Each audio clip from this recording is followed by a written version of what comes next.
Hello, welcome back. Today I'm going to be reviewing the Viseart Soleil palette. This is one of their palettes in their Petite Pro line, so it's very tiny. It's about the size of a credit card. It's very thin. It's also inexpensive compared to other Viseart palettes, so the full Viseart palettes retail for $80. These ones retail for $30 and they have 8 grams of product, or 0.28 ounces. They come with 8 eyeshadows, so it's a little under $4 per eyeshadow, which I find to be pretty affordable. It's a cardboard packaging. It comes with a magnetic clasp to close, and then the way the packaging is designed is that when it opens, you can fold it back like this, and then you can use it kind of as an easel sitting on your desk, which I think is pretty neat. It does have a mirror on it, and the pans are fully removable. So the palette itself is magnetic, and you can take out the pans. So you can move them around if you don't like the layout, or if you have other Petite Pro palettes, they all have the same pan size, so you can swap them out with each other. Just as a note, the pans are not marked on the back, so if you do plan to move them around, you might want to DIY your own labels. So today I'm going to be doing some swatches of all the colors in this palette. I'm going to be showing you how I create an eye look using only eyeshadows in this palette, and I'll do a wear test. So I'll check in about 9 hours later to show you how the eyeshadows have worn on my eyes over time. So let's get started. Okay, so for the swatches, I am going to be swatching them just with my finger on the back of my hand. There is no primer or anything on here right now. I'm going to start with this buff color here, move this way, and then I'll probably wash off my hand or just use the back of my other hand, and then start over here and move this way. I don't know how well this one is showing up because it is a very nude color. It looks very similar to my skin tone, but hopefully you can see that a little bit. Let's put that right there.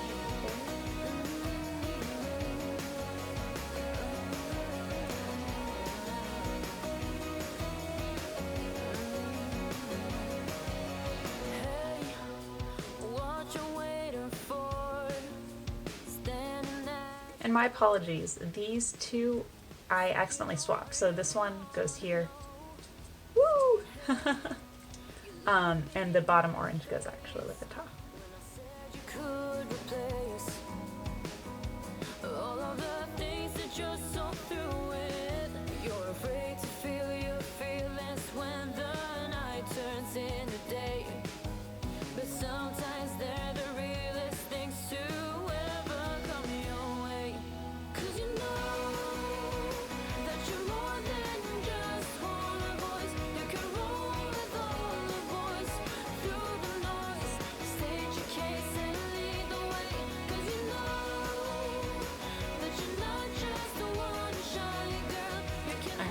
Let's start with the eye look. Hey, welcome back. Today I'm going to be doing a wear test of the Viseart Soleil palette. So I've already got one eye done here, and we're just going to recreate that look on this eye. It's Saturday, it's about 11 a.m. right now, so I'm going to go through about 8 hours wearing the eyeshadow, and then I will check back in and show you the final results. So we're going to start out by using the Wet n Wild eyeshadow primer. It's just a good base. It's going to help make sure that the eyeshadows stick well and that they stay throughout the day. And it's the primer I personally always use for eyeshadow, so it's just going to give me at least a good idea of how the eyeshadows are going to perform under the normal conditions that I have. Alright, so looking at the Soleil palette, you'll see there are basically 3 mattes: the purple, the yellow, and this nude color here, and the rest of them are very shimmery. So we're actually going to use some of the shimmeries up into the transition today. So I'm going to be wearing this shade right here, kind of mixed with the nude one to make it a little more matte out in the transition. And then on the outer third, I'll be using the dark purple there. And then on the middle and kind of part of the inner part of the lid, I'll be using this really pretty, it's a purple blue duochrome color. It is just absolutely gorgeous. And then on the inner third, I'll be wearing this pretty gold color. I'm going to start by picking up on this stiff brush the peachy orangey color here. And we're just going to apply that to my transition area very lightly. So just a tip I like to use, if you want very precise application for your eyeshadows, you want to hold the brush close to where you're applying like that. But if you're doing something more where it's in the transition and you want it to have a lighter effect and be more diffuse, kind of blended out at the ends, I like to actually hold the brush by the end and apply it, and that actually gives you less control over the brush and just makes you blend it out a little more, I find. And yeah, do it with a lighter hand. Just a trick I like to use. So we're just playing that all over pretty much. And it's going to blend into a bunch of different things, so it doesn't need to be super precise or super dark and pigmented, just a very light wash of color all over the transition area there. So now I'm going to go into the outer part and I'm going to put in the dark purple matte color. For that I'm going to be using, this is a Sigma brush, it's the E25 blending brush, and it's asymmetrical. So this side here is a lot wider, and then this here it's a lot thinner, and it's very fluffy right there.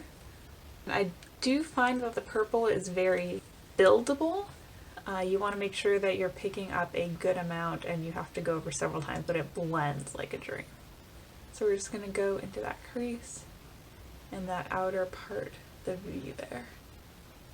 And like I said, this purple does take a little bit to build up the pigment, but it is beautiful and it blends really well.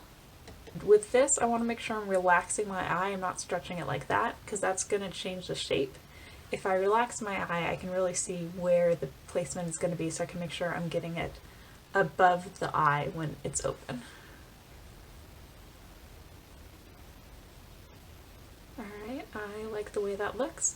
Okay, now I'm going to take this fluffy brush here, which is very circular, and I'm going to mix two colors together. So I'm going to pick up a little bit of this peachy pigment that I had before, and then a little bit of this matte nude color as well.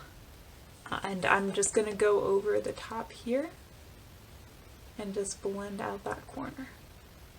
Because I still want the peachiness, but I don't want it to be too shimmery, and I think that that nude matte color kind of helps take that out a little bit. Alright. Now I'm going to go in with this, it's another stiff brush. I'm going to go into that duochrome purple blue color, so that's the one right here. I'm going to pick that up. And this is a dry brush that I'm using. If I wanted more payoff, usually a wet brush works better for that. And I'm just going to apply that all over the lid, really packing it on. One thing to note about the shade is it does have a lot of fallout, and maybe that's just because I'm using more of it to get more pigment, or maybe it's just the way it's formulated. I also noticed that with the gold shade that we're going to put on the inner corner here also has a lot of fallout. So I would highly recommend, when working with these shadows, do your eyes before you do your base, and that's going to give you time to wipe off this area using some sort of makeup remover. I like to use micellar water for that. I'm going to take this, it's another stiff brush, but it's slightly smaller, and I'm going to go into the gold on this end here, and I'm going to put it into the inner corner and blend it into that purpley shade. Almost like an inner corner highlight. So now I'm going to go in with a wing. I'm going to use this black liquid eyeliner from NYX. And kind of what I'm going to do, you can see on this eye, is when I'm relaxed, you can really see the wing shape. When I close my eyes, it's got kind of a different sort of, it's not an even straight across wing. It's got kind of a curve there, and it's just a nice trick that you can do with hooded eyes, that when you blink, it's like, oh, surprise. I really like it. So we're going to start by just tight lining the lid, and then I will go in and do the wing.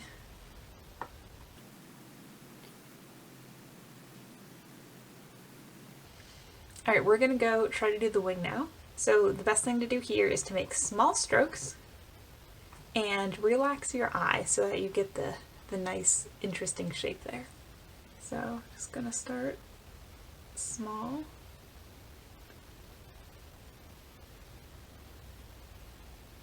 And you can always make it bigger.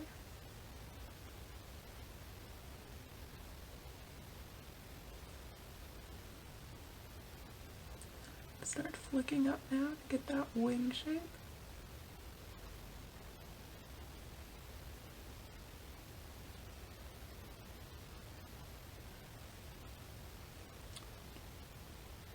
And you can see it here, it's pretty dramatic. Relax, it looks perfect, you blink, oh, look at that shape. And I'm just going to fill in this right here just a little bit. Not too much, you still want that nice shape there. Alright, I think I made it a little thicker on that side, so I'm going to go in on this side and just on the bottom there, I'm going to draw a little more. And it's never going to be perfectly symmetrical. I like to say sisters, not twins.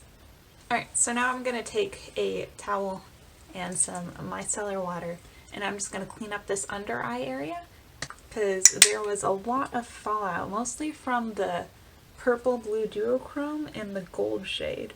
Just had a lot of fallout. Okay, I'm just going to do my base for the day, and then we're going to go and we're going to put some more makeup on this under eye area here. So I will see you in a minute. Alright, so I just finished applying my base and my mascara, and I'm just going to go in and add some eyeshadow on the bottom lids here. I'm going to be using this nice flat brush, and I think I'm going to go and use some of this orange here that we had put earlier into the crease and transition. I think that's going to look really nice on the bottom lash line. Just going to line that. Both eyes. Oh yeah, that's a really pretty color. It's like a red, but like pink and orange. It's just super pretty.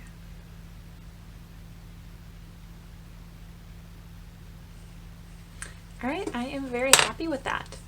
It's about 11:30 here, so I'm gonna wear this throughout my day, and I will check back after at least 8 hours to show you how the eyeshadow has held up.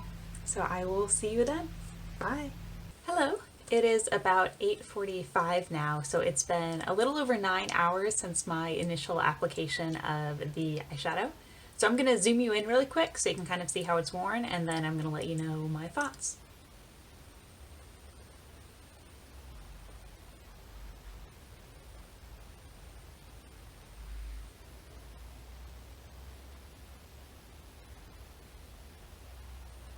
Okay, hopefully you got a good view of what that looked like.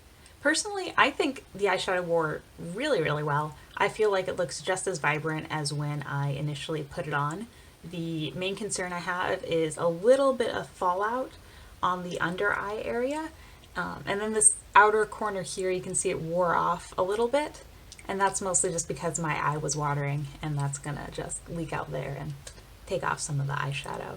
But I've been really impressed with how these eyeshadows wore and how they blended out. I think I have two small concerns. Alright, so my first concern is with this matte purple here. It is a little more sheer, I think, than it appears in the pan. And it is a little bit harder to build up as opposed to other mattes. But I think purple especially is a really hard color to get right, especially in mattes. And usually they just, to me, seem a lot less finely grained and a lot more sheer. And I think in comparison to other purples, this did really well. I think it's a really pretty color, and it is buildable, it just takes a lot more work. On the other hand, I found that these two, so this purple here and this gold here, especially this gold here, are very soft. So when you go into them with a brush, you scoop up a lot of product, which then results in a lot of fallout. So I would just be very careful when working with those two. I think when using a wet brush, you might have less issues with fallout with those two shades. So I would recommend doing that instead. Definitely, if you're working with those, do your eyes before you do your base, and that gives you a chance to clean up underneath before you apply any foundation or anything. Alright, so overall, love the Soleil palette. The colors are gorgeous. The mattes blend well, the shimmers are very shimmery and pigmented, and this color on the end here, beautiful, just absolutely beautiful. It's purple and blue and gorgeous. I think this is just overall a great eyeshadow palette. It's inexpensive if you want to get into Viseart. It's a lot cheaper than their $80 big palettes. So yeah, that is it.